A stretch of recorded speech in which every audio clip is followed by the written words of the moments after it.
नमस्कार, मैं हूं आशीष त्रिपाठी आपके साथ मॉर्निंग ब्रेकिंग न्यूज में। शुरुआत करेंगे इस वक्त की बड़ी खबर से। शहडोल से इस वक्त की बड़ी खबर, जहां एक मासूम को गर्म सलाखों से दागा गया। दरअसल 1.5 महीने की मासूम को 51 बार गर्म सलाखों से दागा गया। निमोनिया का यह इलाज बताकर किया गया और दरअसल एक ओझा के पास उसके परिवार के लोग उसे लेकर पहुंचे थे और उसे गर्म सलाखों से दाग कर उसके निमोनिया का इलाज कर रहा था ओझा। और शिकायत होने के बाद परिजनों ने अंधविश्वास के चलते अपने मासूम को गर्म सलाखों से दगवाया। दरअसल यहां कंधे पर, पेट पर गर्म सलाखों के निशान बने हुए हैं। गंभीर हालत में बच्चे को जिला अस्पताल में भर्ती करवाया गया। डॉक्टर्स ने आनन फानन में मेडिकल कॉलेज के लिए रेफर किया है। और आपको बता दें कि हरदी निवासी प्रेमलाल बैगा के 1.5 महीने के बच्चे प्रदीप की हालत काफी गंभीर बनी हुई है। स्वास्थ्य विभाग की बड़ी लापरवाही का यह मामला। परिवार वालों ने तो बच्चे के साथ जो किया सो किया, लेकिन अभी इस वक्त बच्चे की हालत काफी खराब है और 1.5 महीने के मासूम बच्चे को एडमिट करवाया गया स्वास्थ्य केंद्र में और मासूम को गर्म सलाखों से दागा गया। अंधविश्वास का ये पूरा मामला अंधविश्वास की पराकाष्ठा को पार करता हुआ बच्चे को निमोनिया की शिकायत थी, जिसके चलते उसे उसके परिवार वाले एक ओझा के पास लेकर चले गए और ओझा ने बच्चे को 51 जगह गर्म सलाखें छुआ कर उसे दागा।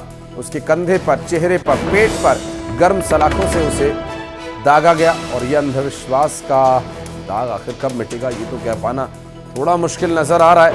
आज के समय में जहां गंभीर से गंभीर बीमारियों का इलाज हो रहा है, तमाम तरह की मेडिकल सपोर्ट होने की बातें कही जा रही हैं, वहां ऐसी स्थिति है। शहडोल से मामला पूरा सामने आया और अपने ही बच्चे को लेकर ओझा के पास पहुंचकर ओझा ने सलाखें गर्म करके बच्चे को दागा निमोनिया का इलाज करने के नाम पर। और ये इलाज करने के नाम पर एक और उसकी जान जोखिम में डाली। स्वास्थ्य विभाग की लापरवाही के चलते ये पूरा घटनाक्रम हुआ बताया जा रहा है। शैलेंद्र चौहान हमारे सहयोगी इस वक्त हमारे साथ जुड़ गए। शैलेंद्र, बच्चे की स्थिति क्या है अभी और इस अंधविश्वास के मामले पर क्या कोई कार्रवाई भी की जाएगी? देखिए, अभी शहडोल में मेडिकल कॉलेज में उसे बच्चे को ले जाया गया है और उसके बाद उसे निगरानी में रखा गया है। हालांकि बताया जा रहा है कि बच्चे की हालत अभी खतरे से बाहर है और उसके अलावा लेकिन प्रशासन और अभी तक किसी तरह के क्या कदम उठाए जा रहे हैं इस पे स्थिति साफ नहीं हो सकी है। शहडोल जिला प्रशासन को निश्चित ही इस मामले में कार्रवाई करना चाहिए, क्योंकि ये जो आदिवासी इलाके हैं, ये भी बेगा आदिवासी है, तो उन इलाकों में इस तरह की घटनाएं आम है और इस तरह से निमोनिया या किसी भी पीलिया होने या इस तरह की बीमारियों में वहां ये दागने की प्रथा चलती है लगातार और इस पर अंकुश लगना चाहिए और इन तरह के ओझाओं के खिलाफ भी कार्रवाई होना चाहिए। अब सारा मामला जिला प्रशासन के पास है कि जिला प्रशासन इसमें क्या एक्शन लेता है और इनके खिलाफ क्या कार्रवाई करता है। हाँ, अभी फिलहाल यही सुकून की बात है कि कम से कम बच्चे की स्थिति अभी खतरे से बाहर है और उसका इलाज लगातार चल रहा है और उसे पीठ, गर्दन और कुछ जगह पर जो दागा गया है वहां पर गहरे निशान है। शैलेंद्र, चूंकि माँ बाप अपने बच्चे को इलाज के लिए ओझा के पास ले गए, क्या वो अस्पताल भी लेकर गए थे या फिर वहां पर इलाज न मिलने के बाद उन्होंने ओझा का रुख किया या फिर वो सीधा ही ओझा के पास ले गए इसके इलाज के लिए? परिजनों की इस पर कोई सफाई सामने आई हो?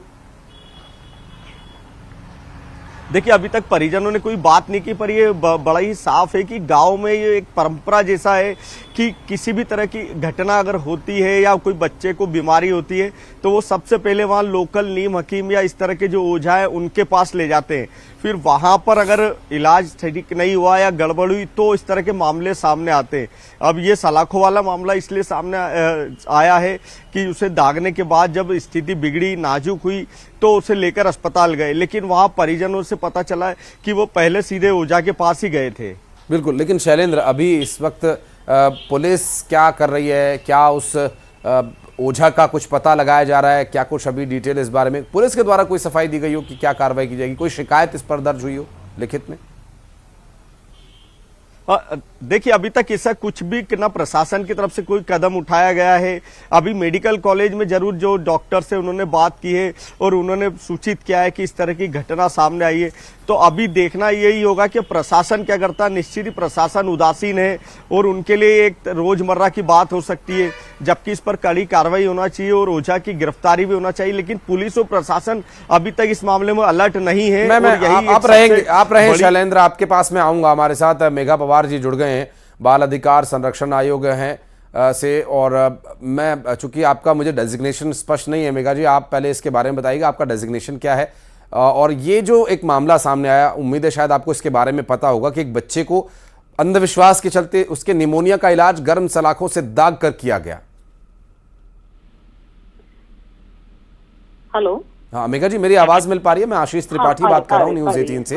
जी, मैं मध्य प्रदेश बाल आयोग की सदस्य हूँ जी। और जो मामला आपने बताया, इस क्षेत्र में ये पहले भी घटनाएं होती रही हैं।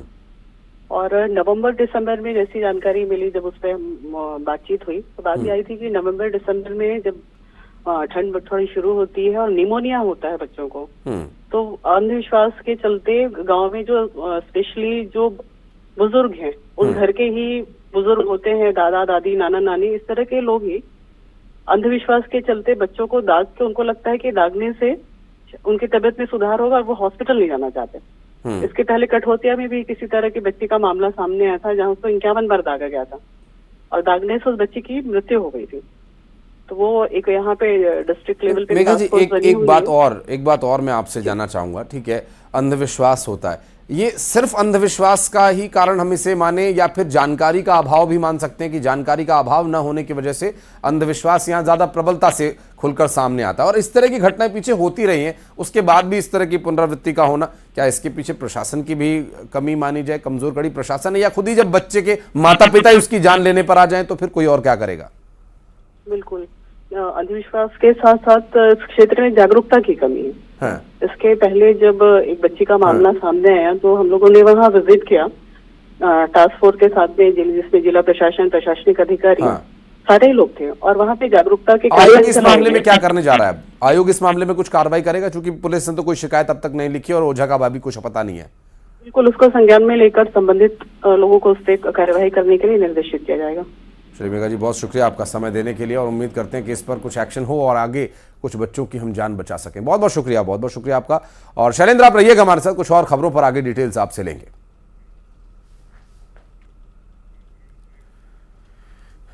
और मध्य प्रदेश में हुए चुनाव से जुड़ी एक बड़ी खबर आ रही है। दरअसल वोटिंग प्रतिशत का नया ट्रेंड सामने आया। मध्य प्रदेश में वोटर्स ने चौंका दिया है। प्रदेश में 1.5% वोट प्रतिशत बढ़ा। 230 में से 50 सीटों पर वोटिंग घटी है। 9 मंत्रियों की सीटों पर वोटिंग घटी है। मंत्री प्रेम सिंह पटेल, भूपेंद्र सिंह और उषा ठाकुर, साथ ही राम खेलावन पटेल, मीना सिंह, विश्वास सारंग, राज्यवर्धन सिंह दत्तीगांव, तुलसी सिलावट, जगदीश देवड़ा, इनकी सीट पर वोट प्रतिशत घटा है। तो वहीं इस बार जो केंद्र सरकार में मंत्री हैं और विधानसभा चुनाव में प्रत्याशी हैं, नरेंद्र सिंह तोमर वाली हाई प्रोफाइल सीट दिमनी की अगर बात करें तो यहां पर 1% वोटर्स कम घरों से बाहर निकले और बीजेपी के 28 एमएलए की सीट पर वोट प्रतिशत कम हो गया। कांग्रेस के 20 एमएलए की सीट पर भी वोटिंग कम हुई है। बसपा और एक निर्दलीय विधायक की सीट पर भी वोट कम डाला गया। दरअसल मध्य प्रदेश में ये कुल 50 सीटें हैं जिन पर वोट प्रतिशत घटने से नतीजों को लेकर भी बड़ी उलझन की सी स्थिति बनी हुई है।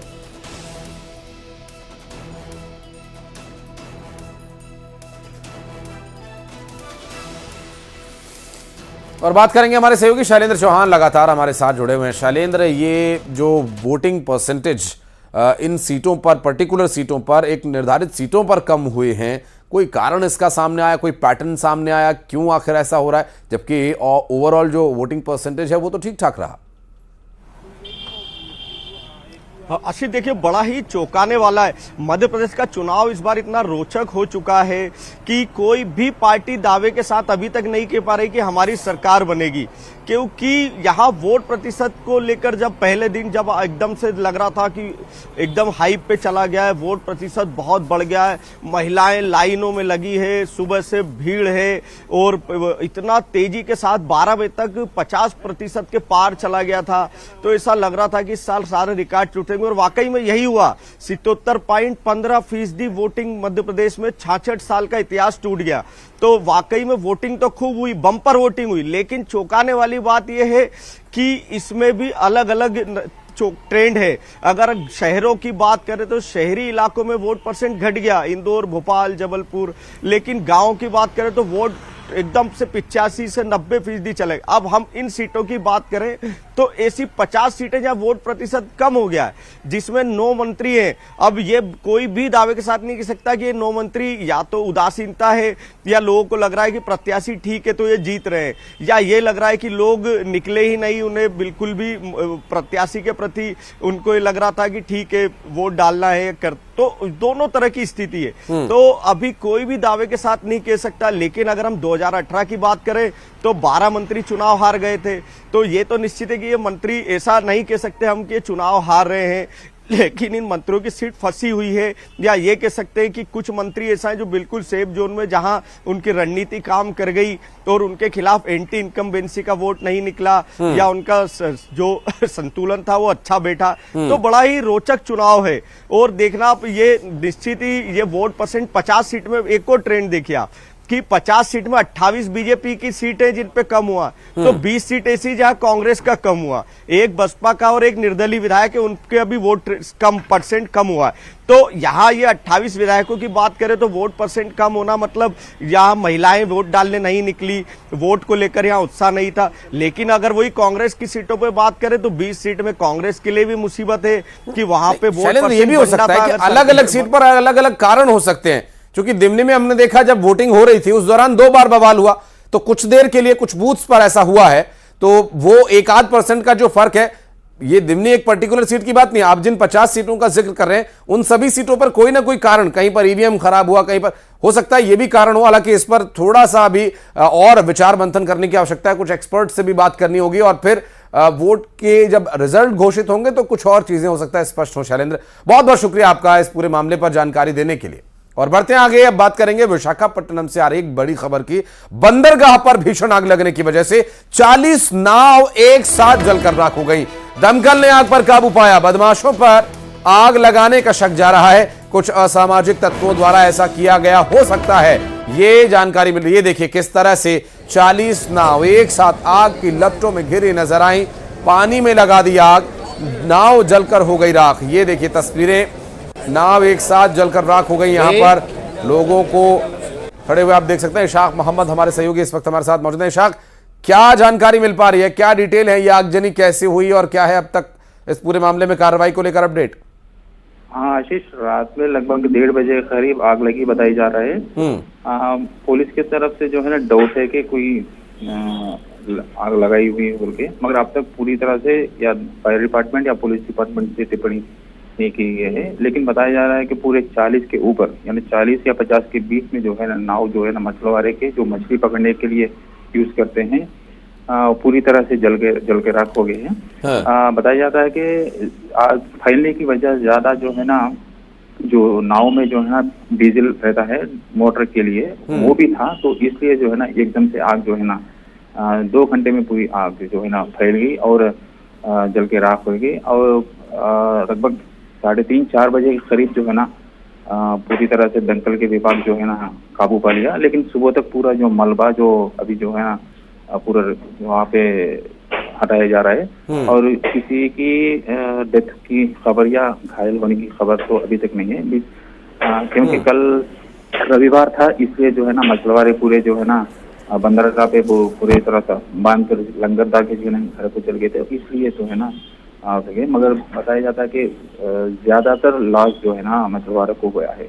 काफी नुकसान मोहम्मद इसमें हुआ हो सकता है इशाक, लेकिन अभी कोई इसमें लिखित शिकायत कोई दर्ज हुई हो, कोई जांच होनी है इसके बारे में, वहां का स्थानीय प्रशासन या पुलिस क्या कह रही है? फिलहाल जो है ना पुलिस और दमकल विभाग और वहाँ के जो बंदरगाह के सिक्योरिटी डिपार्टमेंट की तरफ से जो है ना इंक्वायरी चल रही है। हाँ। मगर पूरी तरह से अभी तक कोई रीजन जो है ना बाहर नहीं आया।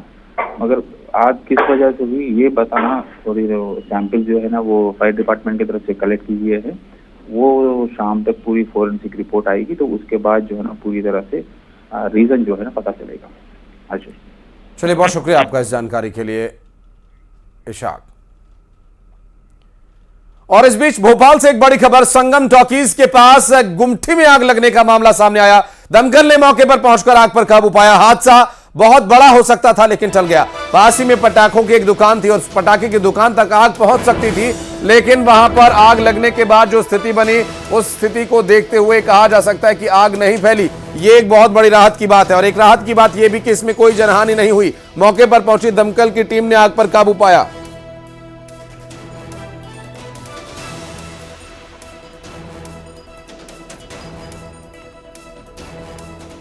तो आगजनी का ये पूरा मामला भोपाल से सामने आया, संगम टॉकीज के पास। ये देखिए गुमटी, आग की लपटें देखिए कितनी तेजी से यहां पर उठ रही हैं।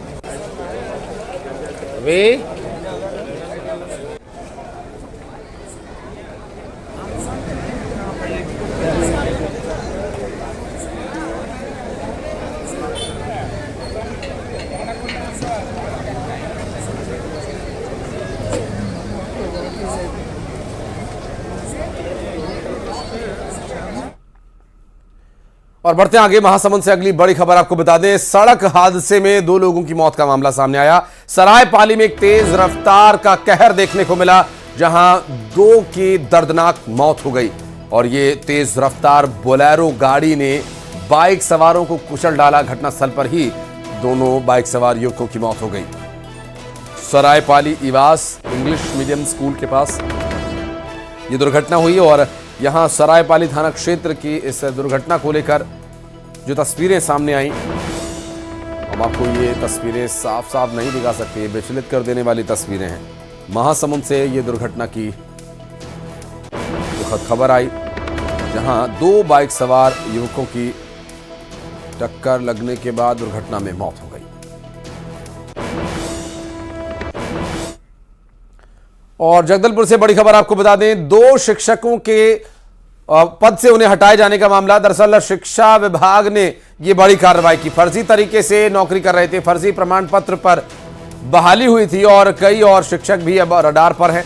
दरअसल ये जो पूरा मामला है, जगदलपुर से बड़ी खबर हम आपको बता रहे हैं। शिक्षा विभाग ने बड़ी कार्रवाई की और शिक्षा विभाग ने इस पूरे मामले में फर्जी कागजात लेकर नौकरी लेने वालों के खिलाफ एक्शन लिया है।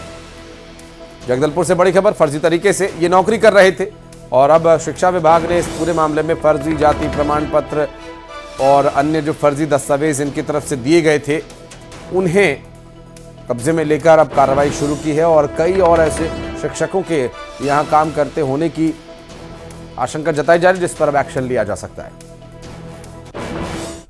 एक तो श्री चंद्रकांत प्रसाद है और ये व्याख्याता है, और दूसरा श्रीमती कांति प्रसाद है। तो इस तरह से ये दोनों का जो है छानबीन समिति द्वारा जब जांच किया गया तो इनका प्रमाण पत्र फर्जी पाया गया और शासन से इन्हें बर्खास्त करने के लिए निर्देशित किया। और कुछ लोगों की शिकायतें हैं, मगर ये छानबीन समिति द्वारा ही इसकी जांच की जाती है, तो कुछ लोगों की जांच वहां पे चल। और इस बीच हरदा से बड़ी खबर, दरअसल इंजन खराब, यात्रियों का हंगामा। महानगरी एक्सप्रेस के इंजन का प्रेशर पाइप लीक हुआ और टिमरनी स्टेशन पर इंजन बदलकर ट्रेन को आगे रवाना किया गया। ट्रेन में बार बार खराबी आने से स्टेशन पर यात्रियों ने हंगामा करना शुरू कर दिया। और यहां ये देखिए, ट्रेन के इंजन में कुछ परेशानी आ गई थी। इंजन में प्रेशर पाइप से संबंधित कोई समस्या थी, जिसे बार बार खराब होने के चलते वहां पर इंजन बदला गया और इंजन बदलकर ट्रेन को रवाना किया गया। स्टेशन पर यात्रियों ने हंगामा किया और हरदा से ये तस्वीरें सामने आई, जहां पर यात्रियों को काफी परेशानी का सामना करना पड़ा काफी देर तक।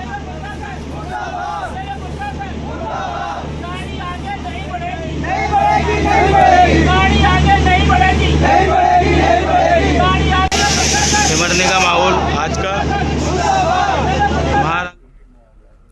और अब नजर डालेंगे फटाफट अंदाज में खबरों पर, दिखाएंगे आप